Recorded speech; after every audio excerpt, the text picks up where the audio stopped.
Olá, meus amigos, o meu nome é Roberto Farinazzo e hoje, de forma muito breve, de forma bastante sucinta, nós vamos fazer alguns comentários acerca da teoria analítica do crime. Seria aquela teoria que faz uma análise dos elementos que compõem o crime. Vamos lá então?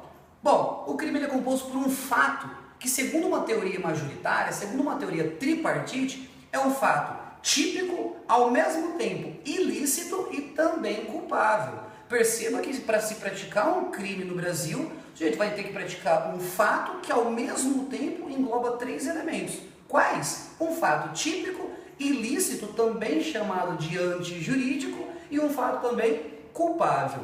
Tipicidade, ilicitude e culpabilidade, portanto, são os elementos que compõem o crime.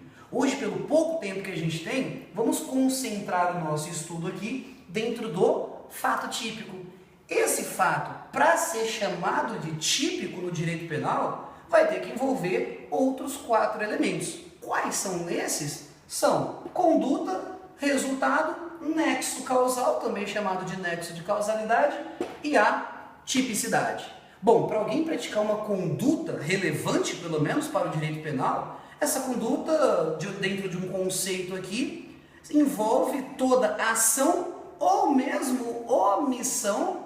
Ela necessariamente será provida de consciência e também de voluntariedade, devendo ainda ser, ora, dolosa ou também culposa. De forma rápida, fazendo uma recapitulação aqui, para alguém praticar o que se chama de conduta para o direito penal, nós devemos pensar em uma ação ou omissão provida de consciência e também de voluntariedade, que obrigatoriamente vai ser dolosa ou culposa. A gente começa a perceber, portanto, que os elementos dolo e culpa estão contidos na conduta. Sem dolo, sem culpa, por exemplo, para o direito penal, o sujeito sequer praticou uma conduta. E se ele não praticou uma conduta, o seu fato é atípico. Sem conduta, não podemos falar em um fato típico. E olha que interessante, se o fato não é típico, o sujeito sequer praticou também um crime. Legal, mas para falar em crime não basta tratarmos aqui de conduta. Essa conduta, ela obrigatoriamente vai produzir um resultado, o que se chama aqui de resultado jurídico. O que seria esse resultado jurídico? Bom, o resultado jurídico é toda violação, toda afronta aqui a um bem juridicamente tutelado, a um valor protegido, tutelado, resguardado pelo direito penal. Por exemplo, uma violação ao patrimônio tutelado ali no artigo 155, por exemplo, pelo crime de furto, a vida, que por exemplo também é tutelada ali no artigo 121, quando falamos do homicídio, a liberdade, dignidade sexual tutelada pelo crime de estupro, previsto no artigo 213, ou estupro de vulnerável, previsto no artigo 217-A do Código Penal. Percebam, portanto, que para se falar em crime precisa ter uma conduta e essa conduta precisa produzir um resultado jurídico, precisa de uma violação a um bem juridicamente tutelado, protegido pelo direito penal. Bom, alguns crimes exigem também o que se chama de resultado naturalístico. Resultado naturalístico é aquela modificação no mundo externo, aquela modificação na exterioridade das coisas. Quais crimes exigem esse resultado naturalístico? Todo crime chamado de material. Quando eu falo em um crime material, é aquele crime que prevê um resultado naturalístico e exige necessariamente que esse resultado naturalístico ocorra para que o crime se consume. Exemplos claros: homicídio. Evidentemente que eu preciso de um resultado naturalístico, eu preciso de uma morte para que o crime de homicídio se consume. Lesão corporal, seja ela leve, grave, gravíssima, eu preciso da efetiva lesão para que esse crime se consume.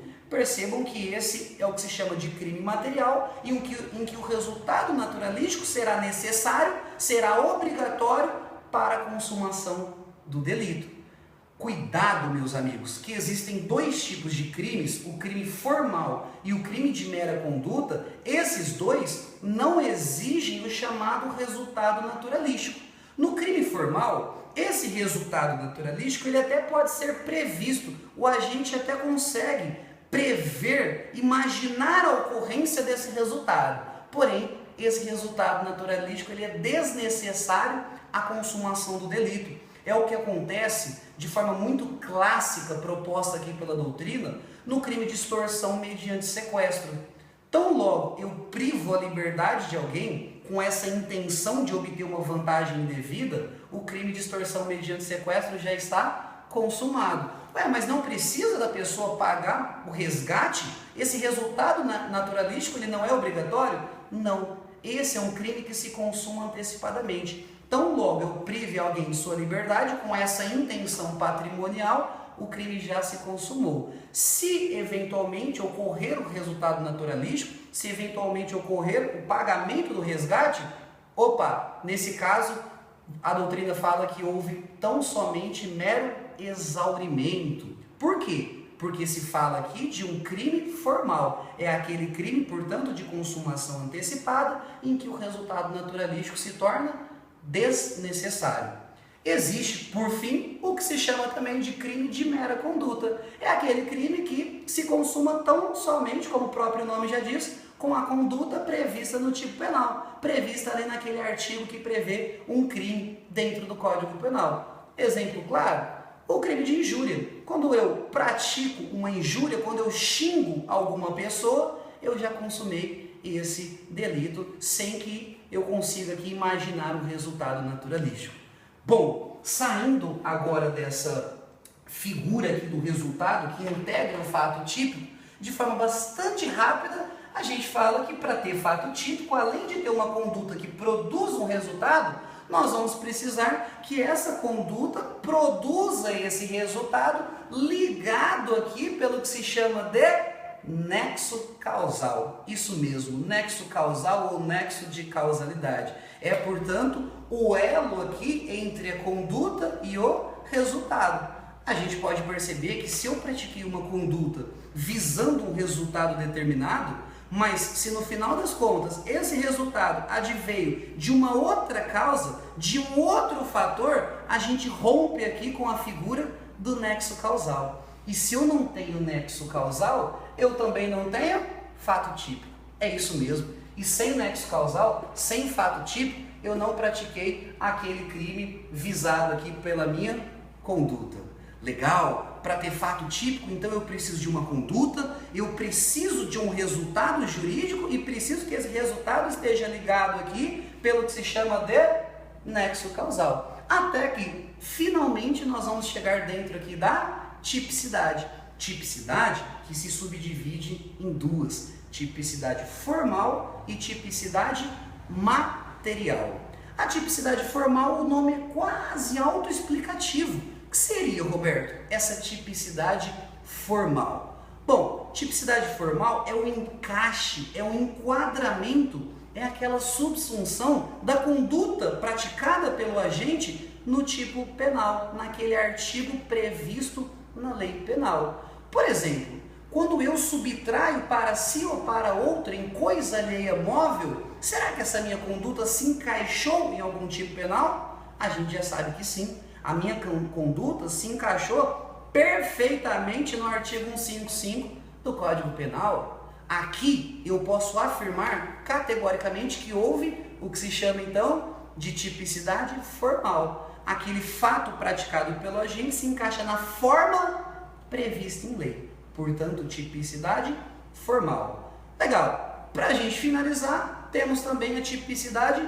material. Não basta que a minha conduta se encaixe na forma prevista em lei. Eu preciso que a minha conduta viole significativamente o quê? Aquele bem juridicamente tutelado pela norma penal. Por exemplo, crime de furto. Tutela visa proteger qual bem jurídico? Qual o valor protegido pela norma penal? A gente sabe facilmente que é o patrimônio. Bom, Roberto, se eu subtraio R$1 de alguém, minha conduta é formalmente típica? A gente sabe que sim, formalmente típica ela é, porque a minha conduta se encaixou na forma prevista no artigo 155. Agora, seria minha conduta materialmente típica? Materialmente não, porque a matéria protegida pelo 155, o bem juridicamente tutelado pelo crime de furto, não foi significativamente violado, o que tornaria o fato, portanto, materialmente atípico. E se o fato é materialmente atípico, eu não tenho tipicidade. Não havendo tipicidade, o fato evidentemente não é típico e eu não posso falar em uma conduta criminosa. Bom, dentro do nosso tempo aqui, conseguimos exaurir de forma superficial, é claro, o conceito analítico de crime com enfoque específico em nosso fato típico e a gente continua na próxima aula. Muito obrigado!